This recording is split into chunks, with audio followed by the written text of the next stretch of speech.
Subscribe કરો એ high news India ચેનલને, પછી યુટ્યુબ એપ પર બેલ આઇકોનનું બટન દબાવો અને નિહાળો એ હાઈ ન્યૂઝ ઇન્ડિયા ચેનલ.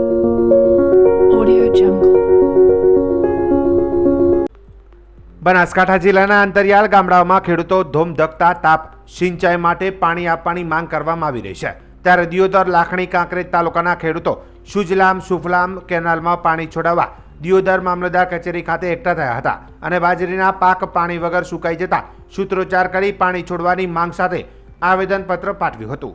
ખેડૂત અગ્રણીઓએ મીડિયા સાથેની વાતચીતમાં જણાવ્યું હતું કે દિયોદર, લાખણી, કાંકરેજ તાલુકાના ખેડૂતો સાથે અનેક વખત ઉનાળામાં પાણી બંધ કરાતા ખેડૂતોનો પાક પાણી વગર નિષ્ફળ નીવડ્યો છે. આગામી સમયમાં પાણી છોડવામાં નહીં આવે તો દિયોદર, લાખણી, કાંકરેજ તાલુકાના ગામે ગામ દૂધ ડેરીઓ પર દૂધ ઉત્પાદકો અને ખેડૂતો પાણીની વેદનાઓ ઠાલવશે. તેમજ ગામે ગામ નેતાઓની જળસંચયની મિટિંગોનો વિરોધ કરશે. વધુમાં બનાસકાંઠામાં પાણીદાર નેતાઓ ખાલી પાણીની વાતો કરે છે. તંત્ર અને સરકાર દ્વારા 48 કલાકમાં ચાંગા પમ્પિંગ સ્ટેશનથી પાણી નહીં છોડાય તો ટૂંક જ સમયમાં ઉગ્ર આંદોલન સાથે ખેડૂતો કરશે ધરણા. અમે સરકારશ્રીને, આપણા નાયબ કલેક્ટર સાહેબશ્રીને રજૂઆત કરી કે ચોગા પમ્પિંગ સ્ટેશન તાત્કાલિક ચાલુ કરે અને અમારી બાજરી બળતી બચાવે. અત્યારે ઘાસચારો પણ બળેરો છે. સરકારશ્રીએ જાહેરાત કરેલી હતી, આપણા મુખ્યમંત્રી સાહેબશ્રીએ જાહેરાત કરેલી હતી કે તમને ઉનાળાનું પાણી મળી રહેશે. આપણા નેતાઓએ, બનાસકાંઠાના નેતાઓએ પણ જાહેરાત કરી હતી કે તમને તળાવમાં અને સુજલામ સુફલામાં પાણી મળી રહેશે. એના અનુસંધાને અમારા ખેડૂતોએ વાવેતર કરેલું છે. અમે સરકારશ્રીને કહેવા માગીએ છીએ કે 48 કલાક સુધી અમારી ચોગા પમ્પિંગ સ્ટેશન ચાલુ થવું જોઈએ, ન કે ધરણા થશે અને આંદોલન થશે. એની જવાબદારી સરકારશ્રીની રહેશે અને ત્યાં સુધી અમારા વિસ્તારની કોઈ પણ નેતા કોઈ પણ પ્રોગ્રામ ના કરે અને દરેક ગામની અંદર ડેરીએ ખેડૂતો એકઠા થશે અને આ અમારી પાણીની વેદનાના વિડીયો વાયરલ કરશે. આવેદનપત્ર આપ્યા પછી પ્રાંત અધિકારીની મિટિંગ કર્યા પછી શું નિર્ણય લેવામાં આવ્યો છે? અમારો નિર્ણય છે કે 48 કલાકની અંદર પાણી ચાલુ થવું જોઈએ, ન કે સોમવાર સુધી અમે રાહ જોવાના હતા. મંગળવારે તમામ ખેડૂતો એકઠા થશે અને ધરણા ચોગા પમ્પિંગ સ્ટેશને કરશે. મામલતદાર ઓફિસમાં આવ્યા, પ્રાંત કલેક્ટરને અમે આવેદનપત્ર પણ આપ્યું છે અને આવેદનપત્રમાં સાહેબે અમને કીધું છે કે તમને 24 કલાકની અંદર પાણી ચાલુ કરાવી આલો હશે એવું કીધું છે અને ઉપર જાણ કરશું. સાહેબશ્રીનો તો એટલો અધિકાર હતો એટલે અમને જાણ કરી, પણ અમને એવું છે કે જો 24 કલાકની અંદર પાણી ચાલુ નહીં થાય તો અમે સાહેબને પણ કહીએ છીએ કે તમે પણ મજૂરી કરો ને અમે ઉપરથી જાણ કરવા માટે તમે જે વાત કરી છે એ બધી કરો અને જો ન થાય તો અમે ધરણા કરશે સાહેબ. કોઈ પણ ભોગે અમારે પાણી સિવાય ચાલે એવું નથી. આટલા મોંઘા બિયારણ, ખાતર અને અમારું બધું આ ખર્ચા કર્યા, કાલે મજૂરી કરી સાહેબ અમે આ બધું કર્યું તો હવે અમને પાણી ના હાલે તો અમારો બધો પાક બળી જાય. અમે ચેતા છે અમારા ખેડૂતો શું કરશે? અમારું તો ખૂબ ભયંકર તકલીફ છે પાણી વગર. સાહેબ જો પાણી ના મળે તો અમારું બધું ઘાસચારો બળી જાય છે. બધું શું કાર્યક્રમ શું છે? આગામી કાર્યક્રમ સાહેબ મંગળવારના દિવસે જો પાણી ચાલુ નહીં થાય તો અમે મંગળવાર સુધીમાં એમની રાહ જોવો છે ને કે મોટા પાયે ધરણા કરશે. લાખોની સંખ્યામાં ખેડૂતો આવશે અને જે કંઈ પણ થશે ને જે કંઈ પણ બનશે એની જવાબદારી સરકારશ્રીની રહેશે. અમારે ચર્ચા છે. પ્રાંત અધિકારી અમને આશ્વાસન આપ્યું છે કે મારા લેવલથી જે પણ રજૂઆત કરવાની હતી કલેક્ટર સાહેબશ્રીને, પાણી પુરવઠાના મંત્રીશ્રીને જે પણ એમને આવતું હતું એ લોકોએ કર્યું છે, બરાબર. અને હવે એમને કીધું છે કે પાછો વળતો જવાબ અમે આપીશું, પરંતુ અમે ખેડૂતો એક અલ્ટિમેટ આપીએ છીએ 48 કલાકની અંદર, સોમ અથવા મંગળવારની સુધી જો પાણી ચાલુ નહીં થાય તો અમારી તૈયારી પૂરેપૂરી ધરણા કરવાની છે અને એની જે પણ સ્થિતિ થશે એની જવાબદારી સરકાર રહેશે. પાણીને લઈને અત્યારે વેદના શું છે? પાણીને લઈને વેદના છે ને એ આ એસીના ચેમ્બરમાં બેઠેલા લોકો કદાચ નહીં જાણી શકે. એ ગ્રાઉન્ડ લેવલે આવીને જ્યારે ખેડૂતના ખેતરે આવીને પરિસ્થિતિ જોશે ને તાર ખબર પડશે. બાકી તાયફા કરવાવાળા લોકોના ખબર ના પડે કે હાલ ખેડૂતની સ્થિતિ શું છે. એ લોકોને તો બસ એમના રોટલા શેકવામાં જ અત્યારે ધ્યાન છે. ખેડૂત અમુક કોઈને ધ્યાન નથી. ખેડૂત માત્ર એક વોટ બેંક બની ગયો અત્યારે. કોઈ લોકોને ખેડૂતની ચિંતા નથી. માત્ર ને માત્ર દેખાવા પૂરતી જ આ એક લાગણીઓ છે. બાકી વાસ્તવમાં આવી કોઈ લાગણી કોઈ નેતાને ખેડૂતોથી છે જ નહીં. આ એક દાયકાની અંદર અમે જોયું છે. હા, બતાવેલા છે ને. ગામની અંદર નેતાઓ આવ્યા તો નેતાઓ પાસે ખેડૂતોના પ્રશ્નોના જવાબ નહોતા. આ પરચા ખેડૂતો બતાવેલા છે અને સ્થિતિ ઓનાથી અઘરી થવાની છે. અગાઉ આવનારા સમયમાં સ્થિતિ જો આ લોકોએ ખેડૂતની વાત ના સાંભળી તો સ્થિતિ ઓનાથી વધારે ખરાબ થવાની છે અને એના જવાબદારી પોતે જ હશે. પાણી છોડવામાં ના આવે તો પરિસ્થિતિ કેવી થશે? પાણી છોડવામાં ના આવે તો અત્યારે હાલની તારીખમાં તો ખેડૂતોને બહુ મોટું નુકસાન વેઠવું પડે એમ છે, પણ એ નુકસાન પાછળથી પછી નેતાઓને વેઠવું પડશે. એમાં કોઈ શંકાને સ્થાન નહીં. સ્વસ્થ ગુજરાત મેદસ્વીતા મુક્ત ગુજરાત અભિયાન અંતર્ગત આજરોજ પોલીસ પરેડ ગ્રાઉન્ડ પાલનપુર ખાતે ધારાસભ્ય અનિકેતભાઈ ઠાકરના અધ્યક્ષસ્થાને યોગાભ્યાસ શિબિરનું આયોજન કરાયું હતું।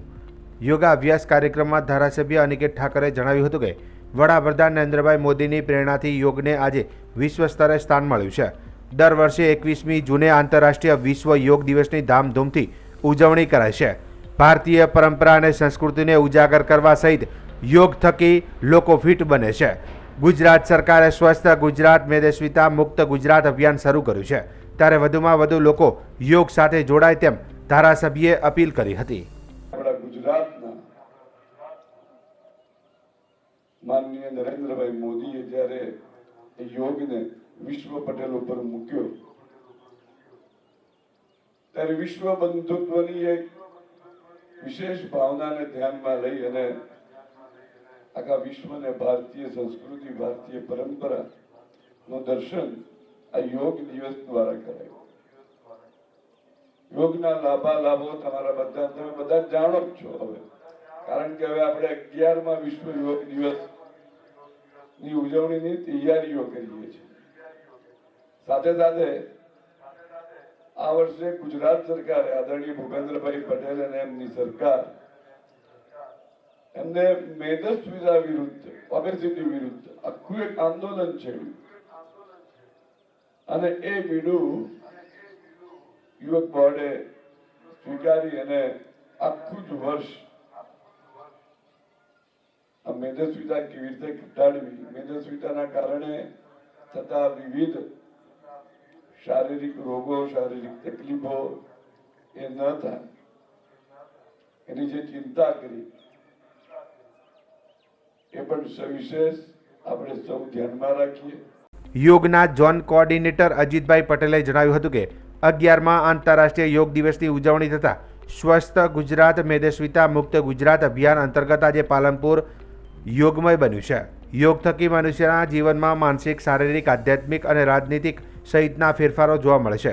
સૌ કોઈએ યોગ સાથે જોડાઈને ગુજરાતમાં ઘર ઘર સુધી યોગ પહોંચે તે દિશામાં કામ કરવું જોઈએ। આ શિબિરમાં વિવિધ પદાધિકારીઓ અધિકારીઓ પોલીસ જવાનો યોગ કોચ ટ્રેનરો અને નાગરિકો બહોળી સંખ્યામાં સહભાગી બન્યા હતા। ગુજરાત રાજ્ય યોગ બોર્ડ દ્વારા 11મા આંતરરાષ્ટ્રીય યોગ દિવસના અંતર્ગત આજરોજ પાલનપુર બનાસકાંઠા જિલ્લાના પાલનપુર ખાતે પોલીસ પરેડ ગ્રાઉન્ડ ખાતે કોમન યોગ પ્રોટોકોલ તાલીમ સત્ર તેમજ મેદસ્વીતા મુક્ત ગુજરાત અભિયાન અંતર્ગત આજે યોગ શિબિર યોજાઈ, જેની અંદર વિશાળ સંખ્યામાં ભાગ લીધો। માનનીય ધારાસભ્ય શ્રી અનિકેતભાઈ ઠાકર તેમજ પતંજલિ સમિતિના હોદ્દેદારો અને અમે સમિતિના પણ હોદ્દેદારશ્રી ઉપસ્થિત રહ્યા। પૂરી બનાસકાંઠાની ઈસ્ટ અને વેસ્ટની ટીમ, કોચ, કોર્ડિનેટરો, ટ્રેનરો બધા ઉપસ્થિત રહી કાર્યક્રમને ખૂબ સફળ બનાવ્યો। માનનીય વડાપ્રધાન નરેન્દ્રભાઈ મોદી સાહેબનું આહવાન 21મી જૂન આંતરરાષ્ટ્રીય યોગ દિવસ આપણને જે મળ્યું છે તે નિમિત્તે આખું વિશ્વ આજે યોગ કરી રહ્યું છે। યોગ થકી વ્યક્તિના જીવનની અંદર માનસિક શારીરિક આધ્યાત્મિક રાજનૈતિક વ્યવહારિક ઘણા બધા ફેરફારો જોવા મળી રહ્યા છે। તો આપણે બધાએ દરરોજ યોગ કરી પોતે પણ યોગ કરીએ અને બધાને કરાવીએ। એ ગુજરાત રાજ્ય બોર્ડનું સપનું છે કે ભાઈ ઘર ઘર સુધી યોગ પહોંચે, તો આપણે બધા સાથે રહી માનનીય ચેરમેન શ્રી યોગ સેવક શિષપાલજીના નેતૃત્વમાં ગુજરાત રાજ્ય બોર્ડ ઘણું વિશાળ મોટું કાર્ય કરી રહ્યું છે। તો આપણે બધા સાથે રહી અને બનાસકાંઠા જિલ્લા તો નહીં પરંતુ ગુજરાતના દરેક ગામ સુધી યોગ પહોંચે એના માટે આપણે બધા કટિબદ્ધ છીએ। પ્રધાનમંત્રી નરેન્દ્ર મોદીએ આજે સમાજ સુધારક મહાત્મા જ્યોતિબા ફૂલેને તેમની જન્મ જયંતિ પર શ્રદ્ધાંજલિ અર્પી છે। સોશિયલ મીડિયા સંદેશમાં નરેન્દ્ર મોદીએ કહ્યું કે જ્યોતિબા ફૂલે માનવતાના સાચા સેવક હતા અને તેમણે સમાજના પીડિત અને વંચિત વર્ગના કલ્યાણ માટે પોતાનું જીવન સમર્પિત કર્યું હતું।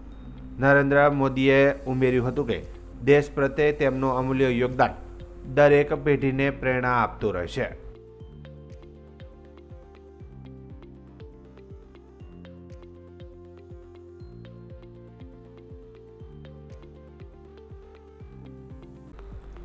પાટણ જિલ્લા કલેક્ટર કચેરીના ઈમેલ આઈડી પર બોમ્બ બ્લાસ્ટની ધમકી મળતા કળભળાટ મચી ગયો છે।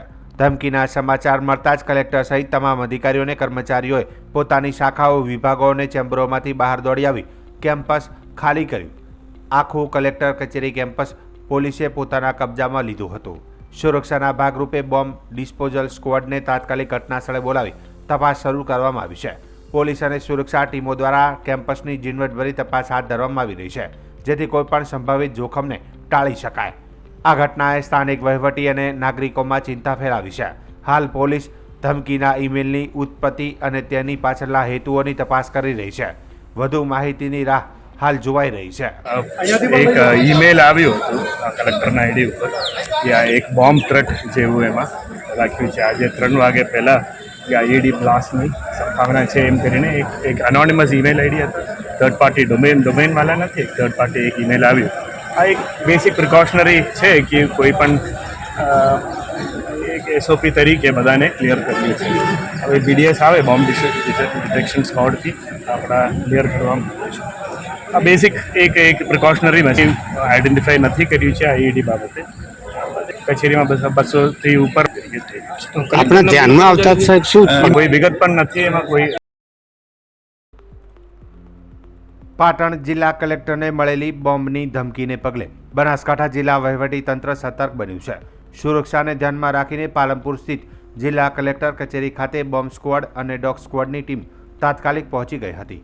સુરક્ષા એજન્સીઓએ કલેક્ટર કચેરીના તમામ વિભાગોમાં ઝીણવટભરી તપાસ હાથ ધરી હતી. બોમ્બ સ્ક્વોડ અને ડોગ સ્ક્વોડની ટીમે કચેરીના દરેક ખૂણાની તપાસ કરી હતી. આ દરમિયાન કચેરીમાં આવતા જતા લોકો પર પણ ચાંપતી નજર રાખવામાં આવી રહી હતી. વહીવટી તંત્રએ સુરક્ષાના ભાગરૂપે કલેક્ટર કચેરી પરિસરમાં ચુસ્ત પોલીસ બંદોબસ્ત ગોઠવ્યો છે. કોઈપણ શંકાસ્પદ વ્યક્તિ કે વસ્તુ જોવા મળે તો તાત્કાલિક સ્થાનિક પોલીસને જાણ કરવા માટે સૂચનાઓ પણ આપવામાં આવી છે.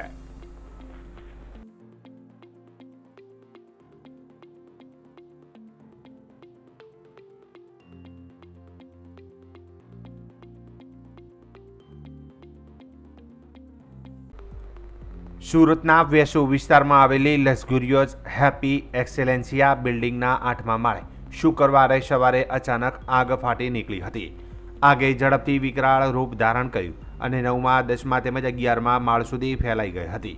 આ ઘટનાથી બિલ્ડિંગમાં રહેતા લોકોમાં ભયનો માહોલ ફેલાયો હતો. આગ લાગવાનું પ્રાથમિક કારણ 8મા માળે સ્ટ્રીમ બાથ ઉપકરણ ચાલુ રહી જતા થયેલો બ્લાસ્ટ હોવાનું અનુમાન લગાવવામાં આવી રહ્યું છે. આ બ્લાસ્ટ બાદ આગ ફાટી નીકળી અને ઝડપથી ઉપરના માળોમાં ફેલાઈ ગઈ. ઘટનાની જાણ થતાં સુરત ફાયર અને ઇમરજન્સી સર્વિસીસની 5 ફાયર સ્ટેશનોની ટીમો ઘટના સ્થળે રવાના થઈ હતી. ફાયર બ્રિગેડે ટર્નેબલ લેડર અને હાઇડ્રોલિક પ્લેટફોર્મની મદદથી આગ પર કાબૂ મેળવવાની કામગીરી હાથ ધરી હતી. ભારે જહેમત બાદ આગને કાબૂમાં લેવાઈ હતી, પરંતુ આ કામગીરી દરમિયાન એક ફાયર જવાનનો હાથ દાઝી ગયો હતો. આ બિલ્ડિંગની સામે જ ગૃહ રાજ્યમંત્રી હર્ષ સંઘવીનું નિવાસસ્થાન આવેલું છે.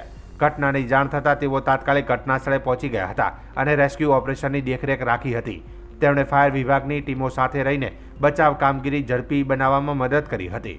ફાયર બ્રિગેડની સમયસરની કામગીરીને કારણે 18 લોકોનું સુરક્ષિત રીતે રેસ્ક્યુ કરવામાં આવ્યું હતું. આ લોકોમાંથી કેટલાક બિલ્ડિંગના ઉપરના માળે ફસાયેલા હતા, જેમને ફાયર ટીમે સીડી અને અન્ય સાધનોની મદદથી સુરક્ષિત બહાર નીકાળ્યા હતા. આગનું ચોક્કસ કારણ જાણવા માટે તપાસ શરૂ કરવામાં આવી છે. સુરતના મેયર દક્ષેશ મવાણીએ જણાવ્યું હતું કે આગને હવે સંપૂર્ણપણે કાબૂમાં લેવાઈ છે અને બિલ્ડિંગના રહેવાસીઓને સુરક્ષિત સ્થળે ખસેડવામાં આવ્યા છે. આ ઘટનાએ ઉચ્ચ ઇમારતોમાં અગ્નિ સુરક્ષાના નિયમોનું પાલન કરવાની જરૂરિયાતને ફરી એકવાર રેખાંકિત કરી છે. સ્થાનિક વહીવટીતંત્રએ લોકોને આવી ઘટનાઓને રોકવા માટે સુરક્ષા માપદંડોનું ચુસ્તપણે પાલન કરવા અપીલ કરી છે.